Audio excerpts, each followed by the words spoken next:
चांद की चांदनी ने जय बुद्ध कह के सुलाया है, सुबह की किरणों ने जय सम्राट कह के जगाया है।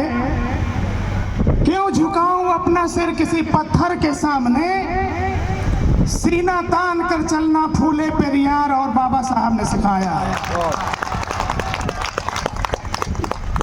आदरणीय मंच और उतने ही आदरणीय हमारे बंधु बांधव, माताएं बहनों, अभी आपने प्रोफेसर साहब को सुना, गायक मंडली को भी सुना, हिना बहन जी को भी सुना। इतिहास के बारे में बहुत कुछ इशारों में जाना। दिक्कत यह है कि इशारों में कब तक समझते रहेंगे आप, और कब तक खुल करके आप अपनी बातों को नहीं रखेंगे, क्योंकि यहाँ तो घायल हर परिंदा है, यहाँ तो घायल हर परिंदा है, फिर भी जो अपनी मेहनत से उड़ जाए वही सिर्फ जिंदा है। बंधुओं, प्रोफेसर साहब ने सारी बातों को बता दिया है, और हर बात जाकर के एक बात पर रुक जाती है कि हम कभी सम्राट हुआ करते थे, कभी भारत सोने की चिड़िया हुआ करती थी। सम्राट अशोक को 10 पदवियों से नवाजा गया था, आप सभी जानते हैं।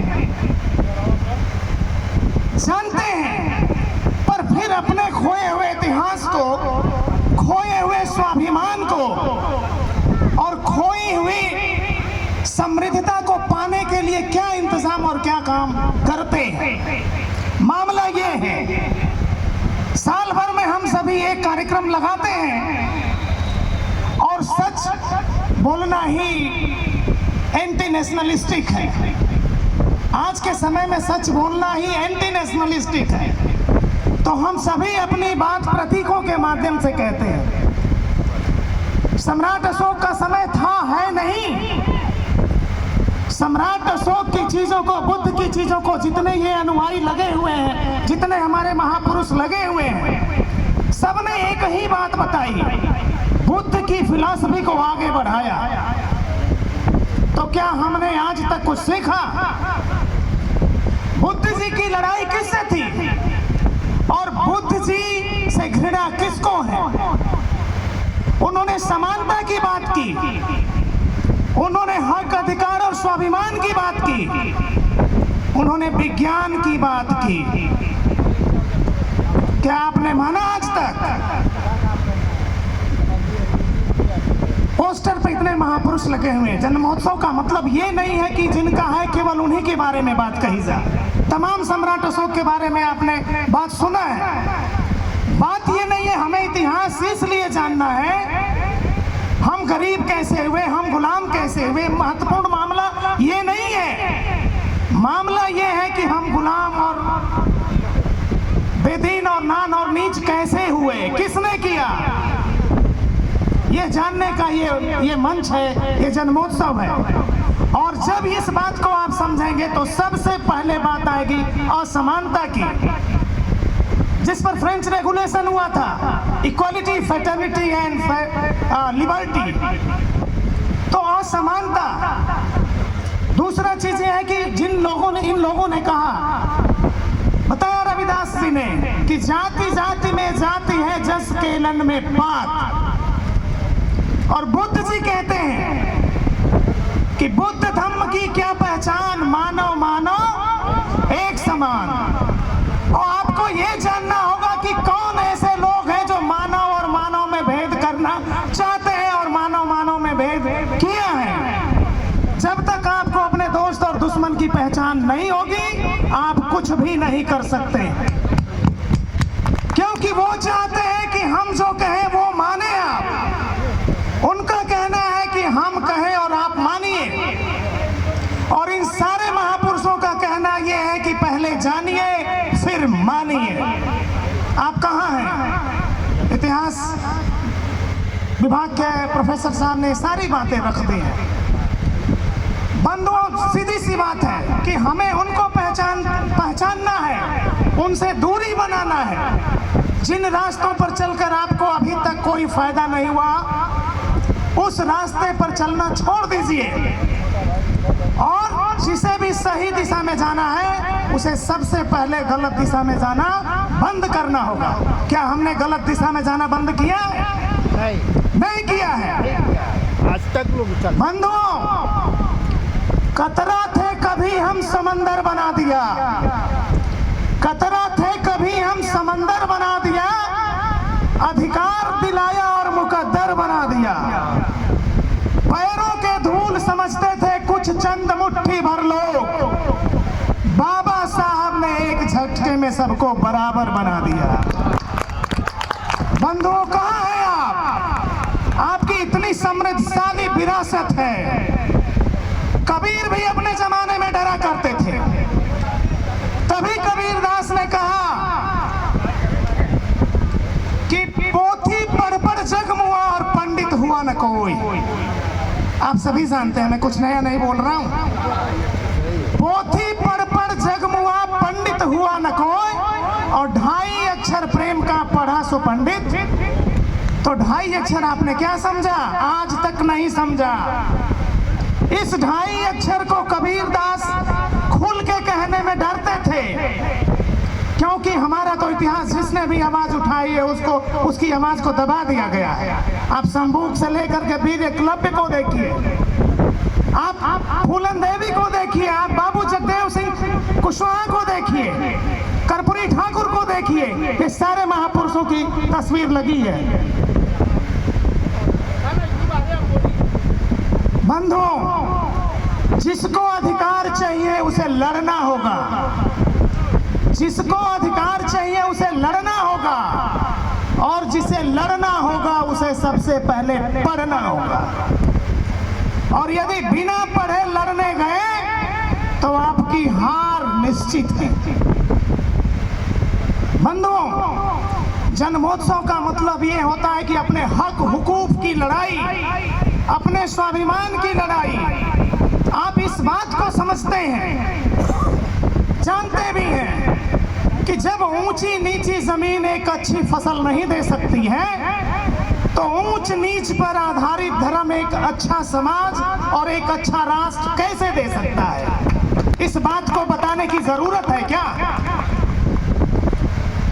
बंधुओं, 2 बातें हैं मोटी मोटी, 2 बातें हैं मोटी मोटी, हमें चाहिए इज्जत रोटी। 2 बातें हैं मोटी मोटी, हमें चाहिए इज्जत रोटी, और इज्जत रोटी दे न सके वह सरकार निकम्मी है, और जो सरकार निकम्मी है वो सरकार बदलनी है। बंधुओं, कब तक डरे रहेंगे, कब तक सहमे रहेंगे? आज का समय ये है कि शीशे की अदालत में पत्थर की गवाही है। सभी जानते हैं, आप रोज फेस करते हैं। शीशे की अदालत में पत्थर की गवाही है, और कातिल ही लुटेरा है और कातिल ही सिपाही है। कब बदलेंगे आप इसको? बंधुओं, हमारे महापुरुषों ने बताया है कि हमारी लड़ाई स्वाभिमान के लिए होनी चाहिए, हमारी लड़ाई समानता के लिए होनी चाहिए। हमारे महापुरुषों ने कहा कि हमें धार्मिक नहीं बनना है, और हमारे लोग फूल चढ़ाते समय जूता निकालते हैं जहां जूता निकालने की कोई जरूरत नहीं है। कब सीखेंगे आप? क्योंकि ये परंपरा है, और जितने भी कुपरंपरा है, कुप्रथाएं हैं, उन्हें आपको छोड़ना पड़ेगा। वो चाहते हैं कि आप धार्मिक बने। कौन लोग हैं जो चाहते हैं कि आप आसमान में रहें? कौन लोग चाहते हैं कि आप करिश्माओं पर विश्वास करें? वो कहते हैं कि आप पूजा करते रहे, सब कुछ मिलेगा। ऊपर का सपना दिखा करके नीचे आपकी इज्जत से लेकर के धन दौलत और मान सम्मान सब कुछ छीन लिया। आपको कहते हैं स्वर्ग में देंगे, और अपने जमीन पर लेते हैं। कब समझेंगे आप? बंधुओं, ये जन्मोत्सव है और इस पर हमें अपने स्वाभिमान की बात करनी ही होगी, क्योंकि इन महापुरुषों ने कहा कि जिसमें समता की चाह नहीं वह बढ़िया इंसान नहीं। आप नहीं जानते हैं कौन ऊंच है कौन नीच है, और क्यों आप नीच बन के रहना स्वीकार करते हैं? क्यों आपके बुने हुए उनके जालों में फंसे हुए हैं? उन्होंने जाल बिछा रखा है और आप सब कुछ जानते हुए भी जाल में फंसे हैं। तोड़कर मनुवाद का अभिमान कांसी राम ने, तोड़कर मनुवाद का अभिमान कांसी राम ने, बहुजनों को दे दिया सम्मान कांसी राम ने। हाथ जिनके कांपते थे वोट देने के समय, याद करिए 20 साल 25 साल पहले 30 साल पहले, हाथ जिनके कांपते थे वोट देने के समय, रास्ते उनके कर दिए आसान कांसी राम ने। कहाँ हैं आप बंधुओं? आपका तार्किक होना उन्हीं को खलता है। आपका तार्किक होना, आपका वैज्ञानिक दृष्टिकोण रखना उन्हीं को खलता है जिनकी जीविका आपके मूर्ख होने से चलती है। कब जागेंगे? जागने का समय है ये जन्मोत्सव। बंधुओं, कबीरदास जो कह रहे थे ढाई अक्षर को जानने की जरूरत है। वो ढाई अक्षर नहीं था, वो ढाई अक्षर बहुत बड़ा जिसको हम सभी समझ नहीं पाए। वो ढाई अक्षर वही था, मानव मानव एक समान। वो समता और समानता की बात कर रहे थे, वो वैज्ञानिकता की बात कर रहे थे, और वो कह रहे थे कि कबीरदास की उल्टी बानी बरसे कंबल। आपने समझ लिया कंबल, समझिए इसको आप। कबीरदास भी डरते थे, क्योंकि अपनी बात प्रतीकों में कहते थे, डायरेक्ट नहीं कहते थे। और डायरेक्ट हम भी नहीं कर रहे, और डायरेक्ट सब कुछ दिख रहा है, आप देख नहीं रहे हैं, और देख रहे हैं तो आप उसको इग्नोर कर रहे हैं। और जब तक इग्नोर करते रहेंगे नान और नीच बने रहेंगे, क्योंकि हमें तो नीच जाति का कहा जाता है। और मैं ये टाइटल लेकर के नहीं मरूंगा। बाबा साहब ने कहा, हमारे महापुरुषों ने इतने विचार दिए आपको, जो धर्म जन्म से ऊंच और नीच बनाए वह धर्म नहीं गुलाम बनाने का षड्यंत्र है। आप किस धर्म में फंसे हुए हैं? मैं किसी धर्म का नाम नहीं ले रहा हूं। जो भी धर्म जन्म से एक को ऊंचा बनाए और दूसरे को नीचा बनाए वह धर्म नहीं गुलाम बनाने का षड्यंत्र है। क्या आप नहीं जानते? आहों से पत्थर पिघलेगा इस धोखे में मत रहना। आहों से पत्थर पिघलेगा इस धोखे में मत रहना, और तुम्हें तुम्हारा हक मिलेगा इस धोखे में मत रहना। आहों से पत्थर पिघलेगा इस धोखे में मत रहना, तुम्हें तुम्हारा हक मिलेगा इस धोखे में मत रहना। भारत के जर्रे जर्रे में सबका अपना हिस्सा है। भारत के जर्रे जर्रे में सबका अपना हिस्सा है, और बुला बुला कर कोई देगा इस धोखे में मत रहना। कहा किसी ने भाग्य में तेरे, कहा किसी ने भाग्य में तेरे, भाग्य भगवान आस्था की बात कौन करता है? और जो इसकी बात करता है वो आपको जन्नत और जहन्नुम और स्वर्ग की लालच दिखाता है और यहाँ ठगता है। तो कहा किसी ने भाग्य में तेरे धन दौलत की रेखा है, और छप्पड़ फाड़ के धन बरसेगा इस धोखे में मत रहना। भाग्य और भगवान तो प्यारे, भाग्य और भगवान तो प्यारे, ये बस एक छलावा है। ईश्वर ही कल्याण करेगा इस धोखे में मत रहना। अगर चाहते हो सुधार, अगर चाहते हो सुधार तो मिलकर साथ में आ जाओ। अताताइयों का अमला सुधरेगा, इस धोखे में मत रहना। बंधुओं, सब कुछ साफ है। आपकी लड़ाई उस व्यक्ति से है जो आपकी लाशों से भी कमाने खाने का इंतजाम कर रखा है। अब ये कहना जरूरी है, आप सभी जानते हैं। बंधुओं,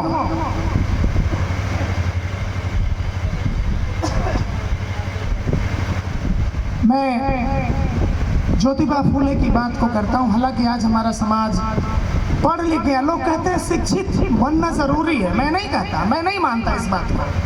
बाबा साहब ने कहा था शिक्षित बनो, संगठित बनो, संघर्ष करो।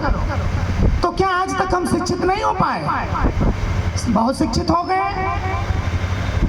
तो जो शिक्षित हो गए वो क्या अपने महापुरुषों को लेकर चल रहा है? अपने महापुरुषों की बात को कर रहा है? बंधुओं, आँच आए वसूलों पर तो टकराना जरूरी है। आँच आए वसूलों पर तो टकराना जरूरी है, और जिंदा है तो जिंदा नजर आना भी जरूरी है। लिख दीजिए अपनी गाड़ियों पर, अपने घरों पर, जय सम्राट, जय संविधान, जय विज्ञान, जय भीम, जय कर्पूरी, जय संत गाडगे। अभी यहीं से क्रांति शुरू हो जाएगी। जितने लोग बैठे हैं साल भर के बाद, ये साल भर के बाद इतने लोग इकट्ठा हुए हैं, ये हर महीने इकट्ठा होना चाहिए। आपके साथ कैडर होना चाहिए। कहाँ हैं आप? साल भर में एक दिन जन्मोत्सव मना लेंगे और फिलॉसफी सुन लेंगे या हमारी बात सुन लेंगे तो हो जाएगा? नहीं होगा। इसलिए आपको चेंज करना पड़ेगा। इन सारे चीजों का लब्बो लबाब क्या है, कंक्लूजन क्या है? मैं अपनी बात खत्म कर रहा हूँ, समय ज्यादा हो रहा है। कंक्लूजन क्या है? बंधुओं, मैं यही चाहूंगा, जो इन महापुरुषों की बातें थी कि जिसमें समता की चाह नहीं, वह बढ़िया इंसान नहीं। और समता बिना समाज नहीं, बिन समाज जन राज नहीं। तो समानता है देश में। सम्राट अशोक ने कहा था कि राजा की कीर्ति का मूल्यांकन उसके प्रजा के नैतिक उत्थान से होता है। प्रजा का नैतिक उत्थान आप देख ही रहे, राजा को देख ही रहे। सोचना आपको है कि आपको विद्यालय चाहिए कि देवालय चाहिए, आपको सचिवालय चाहिए कि शौचालय चाहिए। सारी लड़ाई आकर के इस पर रुक गई है। डिसीजन आपको लेना है। तो इन लोगों ने कहा कि उन सारी चीजों को त्याग दीजिए। तो त्यागना क्या है? जो इस दुनिया का सबसे बड़ा विश्वास है उसे ही त्यागना है। तो सबसे बड़ा विश्वास इस दुनिया का क्या है? इस दुनिया का सबसे बड़ा विश्वास अंधविश्वास है। अंधविश्वास को त्याग दीजिए और आप असमानतावादियों को त्याग दीजिए। जो नान नीच कहता हो आपको, जो आपको जमीन पर कुछ और आसमान में कुछ बताता है, इन सारे लोगों को त्याग दीजिए। अपनी दीवारों पर अपने महापुरुषों का नाम लिख दीजिए और चेंज करिए। Change yourself. अत्तदीपो भव, इनलाइट योरसेल्फ। बंधुओं, तमाम बातें हैं, कुछ भी कहें कम है। और बाबा साहब ने कहा था कि किताबों को पढ़ करके और विचारों को पढ़कर कोई परिवर्तन नहीं होता। प्रोफेसर साहब ने लंबा व्याख्यान दिया है, फिर तमाम लोग दिए, हम भी दे रहे हैं। इसका निचोड़ क्या है कि विचारों को पढ़कर या सुनकर परिवर्तन नहीं होता। और इन लोगों ने परिवर्तन की बात कही। तो आप चेंज योरसेल्फ। विचारों को पढ़कर परिवर्तन नहीं होता है, विचारों पर चलकर परिवर्तन होता है। और चलना क्या है? चलना यही है कि आप लिख दीजिए अपने दीवारों पर कि हम इस देश के हुक्मरान हैं। और हमारे लोग, जिसको अपने इतिहास और भूगोल की जानकारी नहीं होती है, वह उस अनाथ बच्चे के समान होता है। आप सोचिए कि हम क्या हैं, कि जिस भी व्यक्ति को अपने इतिहास और भूगोल के बारे में जानकारी नहीं होती है, वह उस अनाथ बच्चे के जैसा होता है जिसे जो भी गोद में ले ले उसे ही वह अपना बाप समझने लगता है। बात समझ रहे हैं ना आप?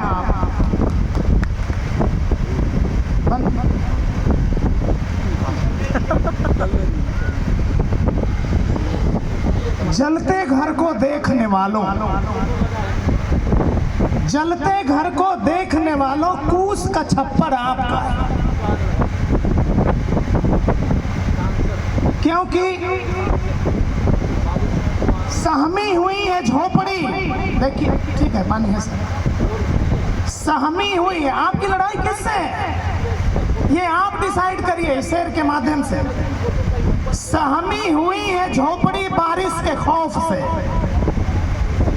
सहमी हुई है झोपड़ी बारिश के खौफ से, और महलों की आरजू है कि बरसात और हो। समझिए आप इस बात को। तो जलते घर को देखने वालों, कूस का छप्पर आपका है और आग के पीछे तेज हवा है, अगला मुकद्दर आपका है। मेरे आपके मौत पे मैं भी चुप था, मेरा नंबर आया है, और मेरे मौत पर आप भी चुप हैं, अगला नंबर आपका है। इसलिए जलते घर को देखने वाले अपने सम्मान और स्वाभिमान के लिए खड़ा होइए। और खड़ा होने में करना क्या है आपको? केवल चेंज करना है, क्योंकि सांप से ज्यादा खतरनाक है अंधविश्वास। सांप से भी ज्यादा खतरनाक है अंधविश्वास। सांप डसता है तो एक आदमी मरता है, सांप डसता है तो एक आदमी मरता है, और अंधविश्वास डसता है तो पीढ़ियां मर जाती हैं। कब इस बात को जानेंगे? कब तक अपने बच्चों को सिखाएंगे कि सब ऊपर वाला करेगा और कर सारा नीचे वाला रहा है? कब तक गुमराह करते रहेंगे अपनी पीढ़ियों को? बंधुओं, जिस तट पे प्यास बुझाने से, वो सारी बात मैं इसी में शायरी के माध्यम से कह रहा हूं, आपको समझ में आ भी रहा हो कि जिस तट पे प्यास बुझाने से अपमान प्यास का होता है। बात समझ रहे हैं ना? कहाँ अपमान होता है सब समझ रहे हैं। यही मामला हक हुकूक का है, यही मामला समानता का है। तो जिस तट पे प्यास बुझाने से अपमान प्यास का होता है, उस तट पे प्यास बुझाने से प्यासे मर जाना बेहतर है। बंधुओं, रहीमन ओछे नरन को नहीं बैर और प्रीत। ऐसा मैं कुछ नहीं बोल रहा हूं जो आप नहीं जानते, सभी जानते। बात यह है कि जान रहे तो कितना मान रहे हैं, क्योंकि शर्तें दो हैं। एक कहता है कि मानो, और ये सभी कहते हैं कि पहले जानो फिर मानो। और शिक्षा सवालों को जन्म देती है, और यदि डीएम भी पढ़ के बन गया हो, पीएम भी पढ़ के बन गया हो, और सवाल नहीं उठाता है, फिर वो पढ़ा लिखा नहीं है। और यहाँ तो धर्म नहीं है, धंधा है, और पढ़ा लिखा भी अंधा है। इसको सोचने की जरूरत है। तो बंधुओं, रहीमन दास भी आपको समझा गए कि रहीमन ओछे नरन को नहीं बैर और प्रीत। बात समझिए, ओछे नरन, and you have to decide who is ocha and who is qualityful. It is totally based on you, and you are unaware. Remember, Rahiman ओछे नरन को। ओछा नरन कौन है? जो इंसान को इंसान नहीं समझता है, वो ओछा नरन है। जो इंसान को अपने से नीच और नान समझता है, वो ओछा नरन है। मैं किसी की बात नहीं कर रहा हूं, मैं रहीमन दास की बात कर रहा हूं कि रहीमन ओछे नरन को नहीं बैर और प्रीत, और काटे चाटे स्वान के दुहू भांत विपरीत। समझ रहे हैं ना आप लोग? काटने पर भी रेबीज पहुंचेगा, और प्रेम से कुत्ता चाटेगा तब भी रेबीज पहुंचेगा। In both condition that is dangerous. तो आप इस बात को समझिए। सम्राट अशोक ने 84,000 बौद्ध स्तूप बनवाए थे। आपने सुना फलाना मस्जिद टूट गई, फलाना मंदिर को फलाने ने तो तोड़ दिया, ढेमाके मंदिर को ढेमाका ने तोड़ दिया। आप सुनते आए हैं, पढ़ते आए हैं। क्या कभी आपने प्रश्न उठाया कि सम्राट अशोक ने भारत के जर्रे जर्रे में 84,000 स्तूप बनवाए थे? क्या हुआ? किसने तोड़ा? और दिमाग लगाइए, क्योंकि हर लिखी हुई किताब सत्य नहीं है। सत्य वह है जो आप अपने दिमाग से प्रश्न उठाए, क्योंकि सत्य भी समय के साथ परिवर्तित होता रहता है। परिवर्तन ही प्रकृति का नियम है। तो आप क्यों नहीं परिवर्तित हो रहे हैं? इतने साल हो गए, इतने दिन हो गए, इतनी प्रताड़ना हुई, हमें नाद और नीच कहा जाता है, हम इसके सख्त खिलाफ हैं। बाबा साहब ने कहा था कि हिंदू होकर के पैदा होना मेरे बस में नहीं था। मैं बाबा साहब की बात कर रहा हूँ बंधु।